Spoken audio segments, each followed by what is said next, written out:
কখনো কখনো আমি ভাবি আমি এখনো কেন মুসলিম হয়ে আছি, কারণ যদি আপনাকে এত পরীক্ষার মধ্যে দিয়ে যেতে হয়। এমনও সময় গেছে যখন আমি দেওয়ালে মাথা ঠুকতে চেয়েছিলাম যাতে আমি একটু ঘুমাতে পারি। আমার ডিভোর্স হয়ে যায়, ওটা খুবই কষ্টের আর খুবই কঠিন ছিল। আর সত্যি বলছি, ক্যামেরার সামনে একদম এমনও সময় গেছে যখন আমি নিজের ক্ষতি চেয়েছিলাম। মনে আছে আমি তখন বাথরুমে ছিলাম, যখন আমি নিজের চেহারাটা দেখছিলাম, ঘৃণা করছিলাম আর নিজের ক্ষতি করতে চাইছিলাম শুধু। আমার পরিবার ছাড়া আমার জীবনের প্রত্যেকটা ক্ষেত্রই কঠিন ছিল, কারণ তারা আমার খুব কাছের ছিল আর আমি তাদের ভীষণ ভালোবাসতাম। এটা সব সময় হয়। আমি কতদিন এটা করব? আমি কতদিন আরেকজনের আশায় বসে থাকবো যে তারা এসে আমাকে বাঁচাবে, যখন আল্লাহ নিজে বলেছেন আমার কাছে এসো, আমার কাছে এসো, আমাকে স্মরণ করো, আমিও তোমাদের স্মরণ করব।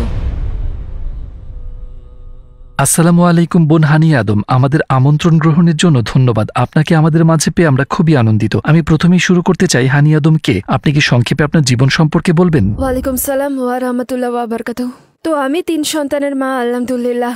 আমি শিখ হিসেবে বড় হয়েছিলাম। আমার বাবা মা ভারতীয়, কিন্তু তাদের জন্ম বেড়ে ওঠা যুক্তরাজ্যে। ছোটবেলা ভালোই কেটেছে আলহামদুলিল্লাহ, বাবা মা খুব ভালোবাসতেন। কিন্তু আমি যখন 24 কি 25 বছর বয়সে মুসলিম হলাম, আমার পরিবার বেশ একটা বড়সড় ধাক্কা খেয়েছিল।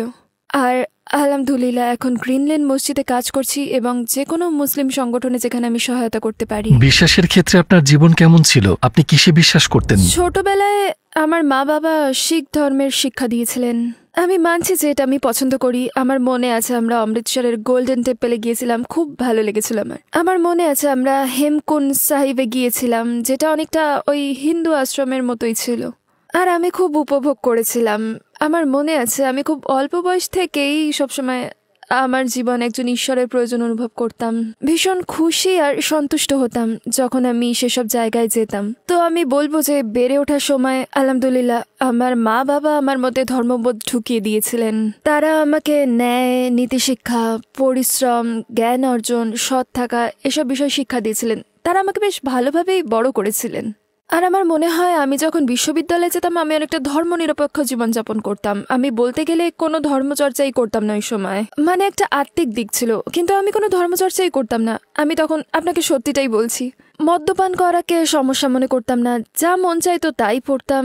এটা কোনো ব্যাপার ছিল না, স্বাভাবিকই ছিল। সবকিছুর মধ্যে খারাপ কিছুই ছিল না, শুধু একটা স্বাভাবিক জীবনযাত্রা।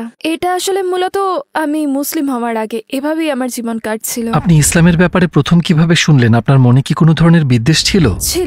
হয়তো একটু ইসলাম বিদ্বেষী ছিলাম। আমি ভেবেছিলাম যে তখন অনেক কিছু ঘটেছিল, ইরাক এবং অন্যান্য সব ব্যাপার মনে পড়ে। আমি ভয় পেয়ে যেতাম যদি আল্লাহ আকবার শুনতাম কখনো, এটা আমাকে ভয় পাইয়ে দিত। আমি ভাবতাম যে সব মুসলিম পুরুষরা ভীষণই কঠোর হয় অনেকে, বুঝলেন? তারা তাদের স্ত্রীদের পেটায় আর আরো অনেক কিছুই। সবসময় আয়েশা ও তার বয়স নিয়ে সবকিছু অনেক ধরনের বাধা ধরা ধারণা ছিল। আমি ভাবতাম মুসলিম নারীরা নির্যাতিত হয়, তারা কেন হিজাব পরে, এটা তো ঠিক নয়। আমার অনেক সমস্যা ছিল এসব নিয়ে। আপনার ইসলামের পথে যাত্রা কিভাবে শুরু হলো? ইসলামের কোন বিষয়টি আপনাকে চমৎকৃত করেছে? মজার বিষয় হলো মুসলিম নারীদের ব্যাপারে বাধা ধরা ধারণা ছিল আমার। আমি প্রথমে ইসলামের যে জিনিসটা দেখতে চাইলাম তা হলো ইসলামের নারী। তো আমি অনেক আলোচনা শুনলাম, ইন্টারনেটে অনেক কিছু পড়লাম।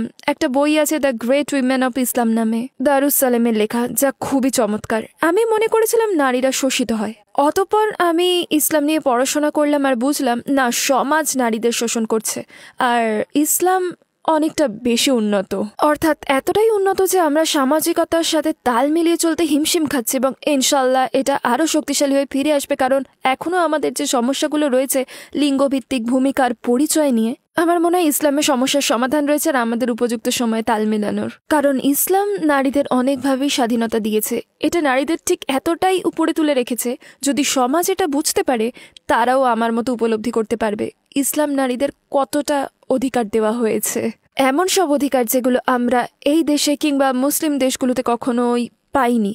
রাসূল মুহাম্মদ সাল্লাল্লাহু আলাইহি ওয়াসাল্লাম শিখিয়েছেন নারীদের কিভাবে সম্মান করতে হয়, অর্থাৎ আমাদের অধিকার দেওয়ার মাধ্যমে। যেমনটা আমি বলেছিলাম, উদাহরণ হিসেবে যৌতুকের কথাই বলি। একজন নারীর একজন পুরুষকে অর্থ দিতে হতো, এখন একজন পুরুষ একজন নারীকে দেনমোহর দিচ্ছে। এটা একটা বেশ বড় ব্যাপার সেসব মানুষদের জন্য যারা কন্যা সন্তান জন্ম নিলে দুঃখ প্রকাশ করত, মানে এতটাই যে তাকে হত্যা করা হতো। হযরত মুহাম্মদ সাল্লাল্লাহু আলাইহি ওয়াসাল্লাম বলেছেন, তোমরা যদি কন্যা সন্তানের লালন পালন করো তাহলে তোমাকে জান্নাত দেওয়া হবে, তুমি আমার সাথে জান্নাতে থাকবে। আর তারপর ছোট ছোট জিনিসের মধ্যে স্বভাব রয়েছে। একজন নারী যদি আপনার সাথে ঝগড়া করে, তর্ক করে, আপনার সাথে চেঁচামেচি করে, তিনি এটাই করেছিলেন, চুপ করে থেকেছেন। ওমর বিন খাতাব শিখেছেন, উনি অনেক সময় তার স্ত্রীর সাথে ঝগড়া করতেন, কিন্তু তারপরে তিনি চুপ করে থাকতে শিখেছেন। এটা ঠিক আছে, তাদের আবেগই হতে দিন, নারীদের আবেগ দেখাতে দিন। বুঝতে পেরেছেন? সুবহান আল্লাহ, কোন দিন আপনাকে এটা শেখাচ্ছে? এরকম অনেক উদাহরণ আমি দিতে পারবো, কিন্তু আপনার মনে হয় এটা রেকর্ড করতে সারা জীবন লাগবে। তো আপনি ইসলামে নারীদের অবস্থান দেখে মুগ্ধ হয়েছিলেন, আর কোন বিষয় আপনাকে চমৎকৃত করেছে? যখন আমি বিশ্ববিদ্যালয়ে ছিলাম, সত্যি বলতে এমন একটা জীবন কাটাচ্ছিলাম যেখানে আমার অনেক স্বাধীনতা ছিল। বুঝলেন, আমি বলতে চাচ্ছি, যখন আপনার এত স্বাধীনতা রয়েছে আর আপনি বাইরে যাচ্ছেন, ক্লাবে যাচ্ছেন, নাচছেন, মদ্যপান করছেন, এই সব কিছু করছেন, আর এটা অনেকটা এমন যে এসব করে আপনি পরের মুহূর্তে সুখ খোঁজার চেষ্টা করছেন, বা আপনি আরেকজনের কাছে স্বীকৃতি খুঁজছেন যে তারা বলবে, ও তোমাকে সুন্দর লাগছে, বা তোমাকে আমি ভালোবাসি, বা যেখানে আপনি সবসময় অন্যদের খুঁজছেন একজন নারী হিসেবে যে তারা আপনাকে অনেক বেশি মূল্য দেবে। আর আমি ইসলামে যেমনটা পেলাম, আপনাকে এসব করতে হবে না। এগুলো অন্য মানুষের কাছ থেকে আসে না কখনোই, বরং হযরত মুহাম্মদ সাল্লাল্লাহু আলাইহি ওয়াসাল্লাম শিখিয়েছেন যে আমাদের এই স্বীকৃতি আল্লাহ তাআলা থেকেই আসবে। যখন আল্লাহকে ভালোবাসতে শিখবেন, হযরত মুহাম্মদ সাল্লাল্লাহু আলাইহি ওয়াসাল্লামকে ভালোবাসতে শিখবেন, আপনি অভাবনীয় সন্তুষ্টি পাবেন। আপনার বলতে গেলে অন্য পুরুষের উপর নির্ভর করতেই হবে না সেটা পাওয়ার জন্য। যদি সেটা থাকে, সেটা হবে আল্লাহর পক্ষ থেকে একটা রহমত। আর আপনারা একসাথে পাশাপাশি আছেন, উপরে নিচে নয়, এভাবে পাশাপাশি আছেন একসাথে। আল্লাহ সুবহানাহু ওয়া তাআলা কুরআনে বলেন, তিনি নারী ও পুরুষকে সমান কিন্তু আলাদাভাবে সৃষ্টি করেছেন। আর এটা বিস্ময়কর। আর আমার ক্ষেত্রে এটা শিখিয়েছে যে যখন আল্লাহ সুবহানাহু ওয়া তাআলা আপনাকে বলছেন নারী হিসেবে পর্দা করো, হিজাব পরো, এর কারণ আমাদেরকে আলাদাভাবে সৃষ্টি করা হয়েছে। আমার নিজেকে সুন্দর চমৎকার দেখাতে মন চাইতে পারে, কিন্তু আল্লাহ পুরুষকে আলাদাভাবে সৃষ্টি করেছে, যেখানে সে আপনাকে দেখবে আর ভাববে, ও আমি তার কাছে যেতে পারি, আমি এটা করতে পারি বা এটা বলতে পারি। তো আল্লাহ তখন বলেছেন, তোমার কি করা উচিত জানো? নিজেকে রক্ষা করো, পর্দা করো। কিন্তু সেই কামনা পুরুষের মধ্যে আছে, কারণ এটা যখন হালাল হয়ে যাবে তখন আপনি উপভোগ করবেন, কারণ এটা যদি আপনার না থাকতো আপনি অভিযোগ। প্রধানত কোন জিনিসটা আপনাকে উপলব্ধি করিয়েছিল যে ইসলাম শতভাগ সত্য? আসসালামু আলাইকুম প্রিয় ভাই ও বোনেরা, আমরা দেখেছি যে আমাদের দর্শকদের ৮০% মানুষজন আমাদের চ্যানেলে সাবস্ক্রাইব করেননি। আপনারা যেমনটি জানেন, আমরা একটি অলাভজনক প্রতিষ্ঠান, আর আমরা আমাদের কোনো ভিডিওতে বিজ্ঞাপন চালাই না। টুয়ার্ডস ইটার্নিটি শুধু একটি ইউটিউব চ্যানেলই না, এটি একটি মাদ্রাসাও। এখানে আমরা চেষ্টা করি নিজেদের এবং যুব সমাজকে ইসলামী শিক্ষা দেওয়ার। আমাদের লক্ষ্যই হলো শুধু সত্যকে প্রচার করা। কাজটা ছোট হতে পারে, কিন্তু ইনশাআল্লাহ অনেকের জন্য এটি পথ চলার সহায়ক হবে। এখন সাবস্ক্রাইব বাটনে ক্লিক করুন এবং একসাথে পথ চলি অনন্তকালের দিকে। প্রধানত কোন জিনিসটা আপনাকে উপলব্ধি করিয়েছিল যে ইসলাম শতভাগ সত্য? গ্রিন লেন মসজিদে যাওয়া। আমার মনে আছে প্রথম যেদিন আমি মসজিদে ঢুকলাম, তখন আমি কিছু বোনেদের দেখলাম যাদের মাথা থেকে পা পর্যন্ত ঢিলে ঢালা কালো পোশাক দিয়ে ঢাকা ছিল। আর বেশ মজার বিষয় হলো, হ্যারি পটারের কথা বলি, তারা কিন্তু হ্যারি পটারের একটা দৃশ্যের কথা মনে করিয়ে দিল, হগওয়ার্টস, যেখানে তারা তাদের আলখাল্লা পরে থাকতো। আর এটাই প্রথমে আমার মাথায় আসলো। আর তারপর আমি ভাবলাম, ওয়াও, তাদেরকে এটার জন্যই বেছে নেওয়া হয়েছে। আমিও এরকমই আত্মবিশ্বাসী হতে চাই, কারণ আমি মিনিস্কার্ট পরে ঘুরে বেড়াচ্ছি। আমি জানতে চাইলাম যে এভাবে চলাফেরা করতে কেমন লাগে। শুধু এটাই না, ওনারা খুবই সৌহার্দ্যপূর্ণ, মমতাময়ী, দয়ালু, খুবই সহায়ক ছিলেন। আর আপনি হয়তো জানেন না, কখনো আমরা নিজেদের অনেক কিছু নিজেরাই কঠিন করে ফেলি যখন আমরা অন্যদের সাথে যোগাযোগ না করি। আমি কখনো নিকাবী মুসলিম নারীদের সাথে কথা বলিনি। আসলে আমি ঠিকমতো কোনো মুসলিম নারীদের সাথেই কথা বলিনি, তো এটা আমার প্রথমবার ছিল। তারা মুচকি হাসি দিচ্ছে, শুধু এই তথ্যটাই আমাদের মনে এতটাই বাধা ধরা ধারণা রয়েছে, আমরা মনে করি যে নিকাবী নারীরা হাসেন না। সেখানে যে মহিলারা ছিলেন তারা মুচকি হাসি দিচ্ছিলেন, হাসছিলেন, দুষ্টুমি করছিলেন। আর আমি ভাবলাম তারা স্বাভাবিক, তারা মানুষ, তারা কোনো ভাসমান কালো অবয়ব না, তারা মানুষ, আর তারা অসাধারণ মহিলা। আপনি কবে কালেমা পড়েছিলেন আর তখন আপনার কেমন লেগেছিল? তো আমি পরের বার যখন মসজিদে গেলাম তখনই কালেমা শাহাদা পাঠ করছিলাম, আলহামদুলিল্লাহ। আর সেখানে প্রায় ৬০-৭০ জন মানুষ ছিল। আর আমি কালেমা শাহাদাত পাঠ করার সময় যারা যারা কাছে ছিল তারা এখনো আমার সবচেয়ে কাছের মানুষ হয়ে আছেন, আলহামদুলিল্লাহ। তো আমার কালেমা পড়াটা অসাধারণ ছিল। আমার মনে আছে আমি প্রচুর কাঁপছিলাম, কিন্তু ভালো লেগেছিল, অনেক ভালো লেগেছিল। আমার সেই গোসলের কথা মনে আছে, যেটা কালেমা পড়ার পর করতে হয়। আর আমার সত্যি মনে হচ্ছিল যেন আমি নতুন জীবন শুরু করছি, নতুন করে শুরু করা, এটা জেনে যে আল্লাহ পূর্বে সবকিছু মুছে ফেলেছেন। কিন্তু এখন যে ভালো কাজটি আপনি করছেন সেটার পুরস্কার আপনাকে দেওয়া হচ্ছে। খুব ভালো লেগেছিল। আর আমি একজন মুসলিম নারীর পরিচয় গ্রহণ করতে প্রস্তুত ছিলাম, তো আমি অনেক অনেক পড়তে থাকলাম।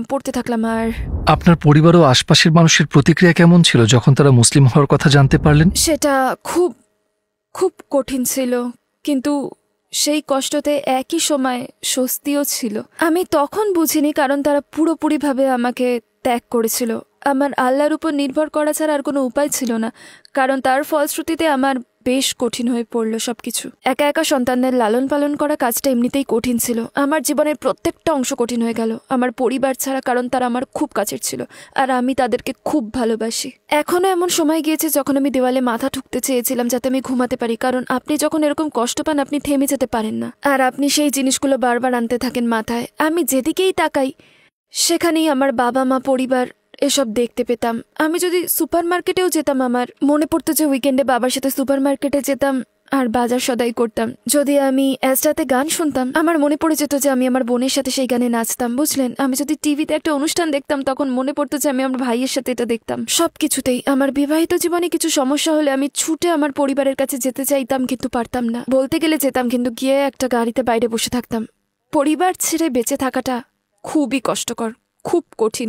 এটা খুব কঠিন, আজ অবধি কঠিন। মুসলিম হিসেবে আমরা বুঝি এবং সেই সাহাবীদের গল্পগুলো বুঝতে পারি যাদের পরিবারের সাথেও একই ঘটনা ঘটেছিল এবং তাদের পরিবারকে ত্যাগ করতে হয়েছিল। হযরত মুহাম্মদ সাল্লাল্লাহু আলাইহি ওয়াসাল্লামকে তার চাচাদের বলতে হয়েছিল, দেখুন আমি এখন থেকে আলাদাভাবে জীবনযাপন করব। আমরা যেটা শিখি তা হলো তারা সবাই মানুষ আর তাদের অনুভূতি থাকার অধিকার আছে, আর এখন আমার তাদের প্রতি কোনো ক্ষোভ নেই। আচ্ছা যাই হোক, আমি আপনাকে বলবো, এখন আমার মা এখনো আমার রোল মডেল। আমি ওনাকে এখনো পৃথিবীর সবার চাইতে বেশি ভালোবাসি, ঠিক যেভাবে হযরত মুহাম্মদ সাল্লাল্লাহু আলাইহি ওয়াসাল্লাম তার অমুসলিম চাচাকে ভালোবাসতেন আর তার চাচার জন্য কাঁদতেন আর তার সাধ্য মতো সব কিছু করতেন। আমি আমার মায়ের প্রতিও এমনই অনুভব করি। উনি একজন দারুণ মহিলা, ওনার এরম অনুভব করার সম্পূর্ণ অধিকার আছে। আমি ওনাকে কষ্ট দিয়েছি আর আমি মারা যাবার আগে পর্যন্ত ওনাকে কষ্ট দেবার জন্য ক্ষমা চেয়ে যাব। তো আমি তাদের জন্য দোয়া করি, আমি তাদের খুব ভালোবাসি। আমি আপনাকে বলতে পারবো যে তারা খুব ভালো মানুষ। আমার আফসোস থাকবে যে আমি তাদের কাঁদিয়েছি, আমার বাবা মাকে কাঁদিয়েছি। আমার চিন্তায় এমন মুহূর্ত ছিল যখন আমি হয়তো ইসলাম ও আমার সিদ্ধান্তকে প্রতিহত করেছি, আর হয়তো আমার মায়ের মুখের উপর কথাও বলেছি, আর হয়তো এক পর্যায়ে চিৎকারও করেছি খুব জোরে। আর সেটা নিয়ে আমার আফসোস হয়, কারণ আল্লাহ তাআলা কুরআনে বলেছেন, তোমার পিতামাতাকে সর্বোচ্চ পর্যায়ে সম্মান দাও, তারা মুসলিম হোক বা না হোক। মাঝে মাঝে আমি ভাবি আমি এখনও মুসলিম রয়েছি কেন, কারণ কখনো কখনো আপনাকে এমন অনেক পরীক্ষার মধ্যে দিয়ে যেতে হয়। যেমনটা আমি বলেছিলাম, একটা খেয়াল মাথায় আসতো যে আমার পরিবার এখানেই আছে, হয়তো আমার থেকে তাদের দূরত্ব 1 ঘন্টার। আমি এভাবে কেন বেঁচে আছি যখন আমি একা একা হিমশিম খেতে থাকি, যখন ধরুন আমার বাচ্চাদের ম্যানেজ করা বা আর্থিকভাবে বা যে কোনোভাবেই আমি কেন এখানে আছি। আর এই চিন্তাটাই আমাকে তাড়া করে বেড়ায়। কারণ উদাহরণ হিসেবে বলি, আমার ডিভোর্স হয়ে গেছিল তখন, আর ওটা খুব কষ্টদায়ক, খুব কঠিন ছিল। আর ওই সময়টাতে আমি একা ছিলাম, আর আমি সত্যিটাই বলবো, আমার বেঁচে থাকাটাও কষ্টকর মনে হচ্ছিল। আমি জানতাম না যে আমি বাঁচতে চাই কিনা, অনেক সমস্যার সাথে তখন আমি লড়াই করে যাচ্ছিলাম। আর ওই সময় আমি আমার খালাকে দেখতে গেলাম একদম অতর্কিতভাবে, একেবারে হঠাৎ করেই আমি শুধু তার দরজায় এসে দাঁড়ালাম। আর 10 বছরে প্রথমবার আমার পরিবারের কেউ আমাকে ভালোবাসা দিয়েছিল। উনি খুবই ভালো, আমাকে চা বানিয়ে দিলেন, আমার সাথে বসলেন আর জিজ্ঞাসা করলেন, তুমি ভালো আছো? জাস্ট এটাই, তুমি ভালো আছো?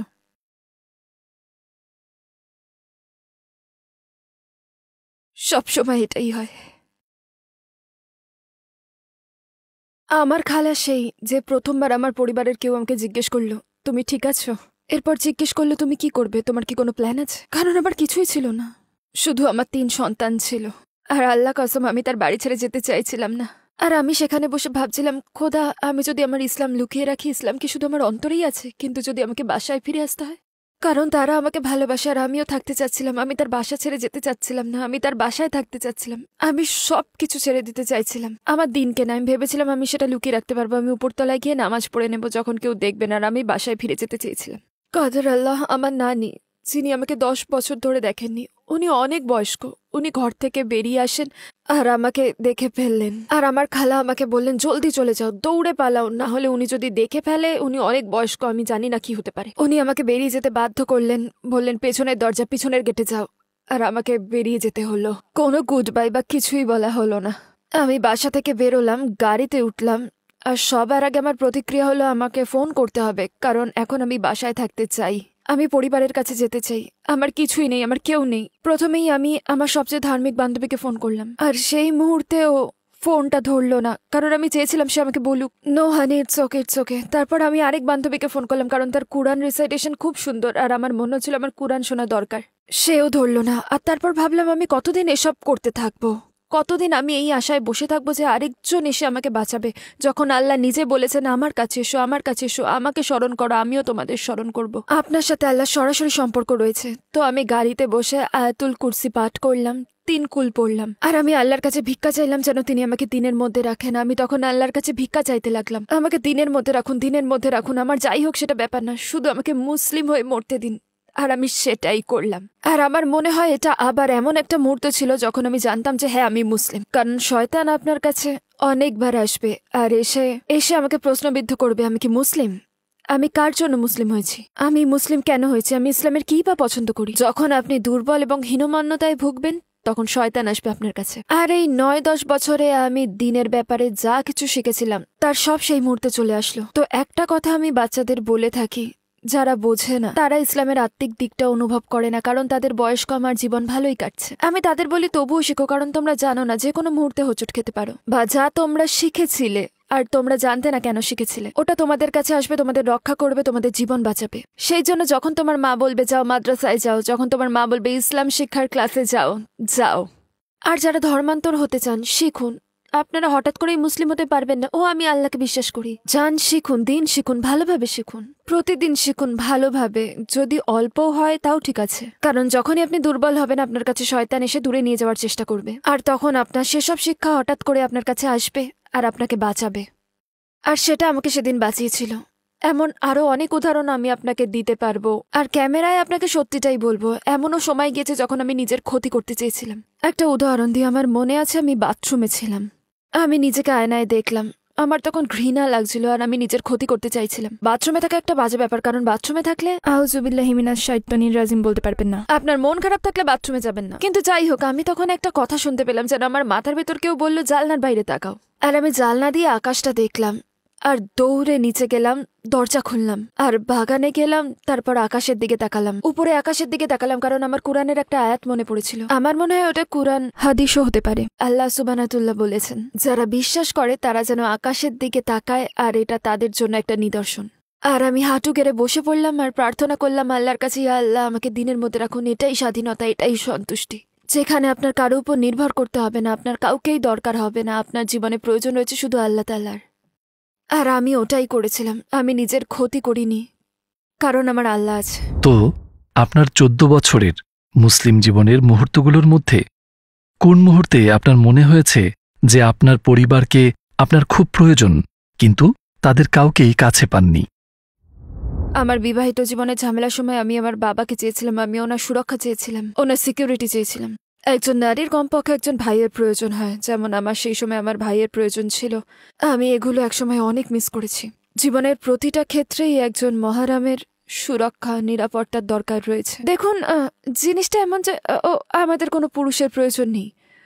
হ্যাঁ, আপনি অবশ্যই পারেন। যখন তোমার জীবনের প্রত্যেকটা পুরুষ হারিয়ে যাবে তখন তুমি বুঝবে যে হ্যাঁ আমার জীবনে একজন পুরুষের প্রয়োজন আছে। মাকে খুব মিস করেছি যখন আমার ছেলে মেয়ে হয়েছিল।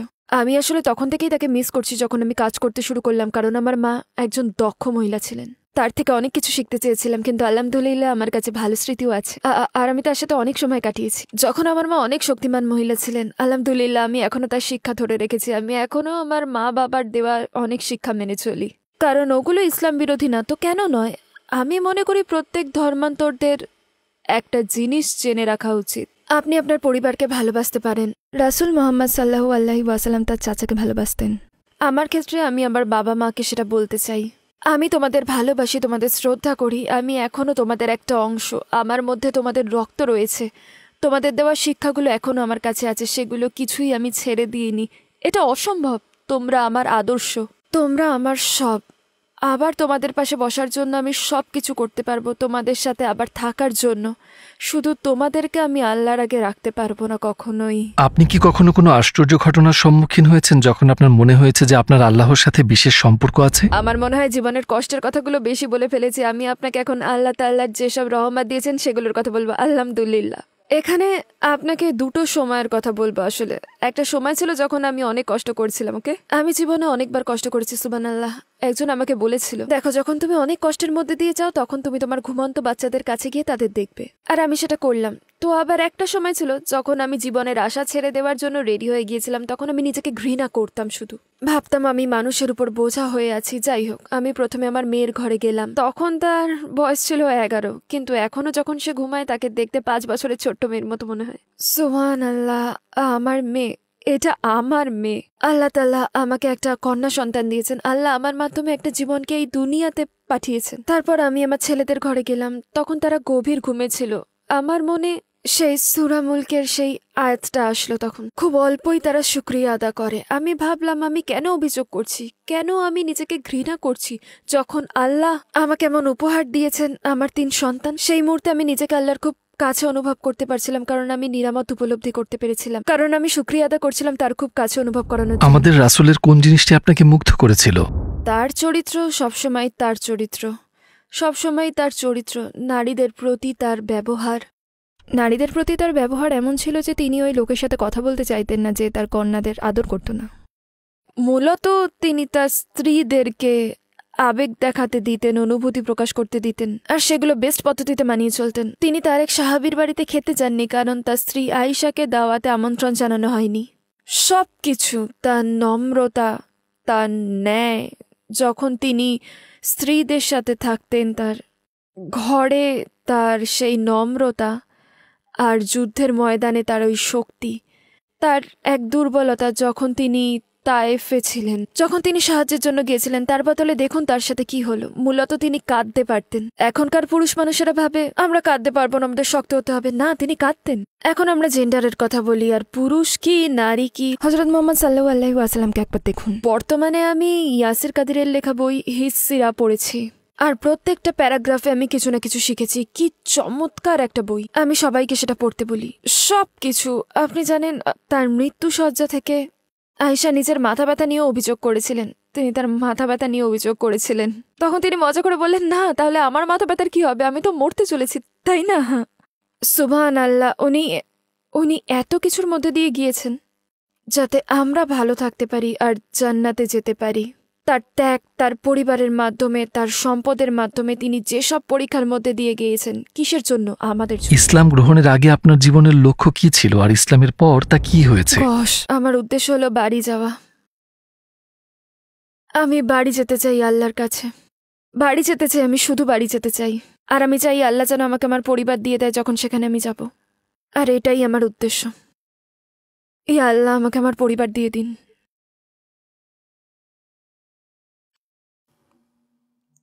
এটা তো শুধু দুনিয়া। আমি নিজেকে সবসময় এটাই বলি, এটা তো শুধু দুনিয়া, শুধু দুনিয়া। আপনি চিরকালের জন্য এখানে থাকবেন না। শুধু বাড়ি যেতে চাই। শেষে আপনি ওই সকল মানুষকে কি বলতে চান যারা আপনাকে দেখছে, যাদের হৃদয় ইসলামের নিকট আসছে, কিন্তু তারা পরিবার ও কাছের মানুষদের প্রতিক্রিয়াকে ভয় পাচ্ছে? আপনার শেষ লক্ষ্যটি মাথায় রাখুন। শেষ লক্ষ্যটি হলো আপনার, যদি এইটুকু কণা পরিমাণে ঈমান থাকে, আপনি অল্প অনুভব করে থাকেন, আপনার শেষ লক্ষ্য হবে ওই মুহূর্তে জান্নাতে যাওয়া। যদি আপনি সত্যি বিশ্বাস করে থাকেন যে আল্লাহ আছে, আমি বলবো প্রথমে নিজেকে সেই শিক্ষা দিন, সেই অল্প ঈমানকে ধরে রাখুন আর শিখুন। শয়তান এসে যেন সেই অল্পটুকু নষ্ট করে দিতে না পারে, কারণ প্রথম দিকে সে অনেকবার চেষ্টা করবে সেটা করার। প্রথমে শয়তান অনেকবার চেষ্টা করবে আপনার কাছে এসে আপনাকে দূরে টেনে নিয়ে যেতে। তো শিখুন, নিজেকে শিক্ষা দিন, নিজের লক্ষ্য নির্ধারণ করুন, মনে মনে টার্গেট সেট করুন। আপনাকে বলেছি যে আমি আমার মাথার ভেতর আওয়াজ শুনতে পেতাম। কখনো কখনো নিজের সাথে কথোপকথন করতে থাকি, যেখানে খারাপ কথাও আছে আবার ভালো কথাও আছে। আর কখনো আপনাকে সেটাই করতে হবে, আপনাকে এটা জোরে বলতে হবে, বুঝলেন? ইয়া আল্লাহ, আমার আপনার সাহায্য দরকার, আমাকে সরল পথে পরিচালিত করুন। যদি আপনার মনে প্রশ্ন থাকে আমি কি করব না কি করব না, কারণ আমার পরিবার কি বলবে, জেনে রাখুন যে আপনি তখন একাই মারা যাবেন। আপনার পরিবার ওই মুহূর্তে আপনার সাথে থাকবে না, যখন কিয়ামতের দিনে আপনাকে পুনরুজ্জীবিত করা হবে। আর আপনি যদি কিয়ামতে বিশ্বাস না করেন, কারণ অনেকেই করে না, বুঝলেন, তখন শুধু ভাবুন যে এই দুনিয়াতে আমি আমার পরিবার থেকে কি সুবিধে পাচ্ছি, আর আমি আত্মিকতা, ঈশ্বরে বিশ্বাস করা থেকে কি সুবিধে পাচ্ছি। আমি এই পর্যায়ে এসে বলবো সবচেয়ে গুরুত্বপূর্ণ জিনিস হলো শেখা। শিখতে থাকুন, আর তাতেই আপনি পৌঁছতে পারবেন। আর আপনার মনে একনিষ্ঠ লক্ষ্য রাখুন যে আপনি সেখানে যেতে চান। আল্লাহ বলেন, আমার দিকে এক পা বাড়াও, দাঁড়িয়ে থেকো না। আপনি যদি মুসলিম হওয়ার চিন্তা করেন, এক পা বাড়ান আর আল্লাহ আপনার কাছে দৌড়ে আসবেন।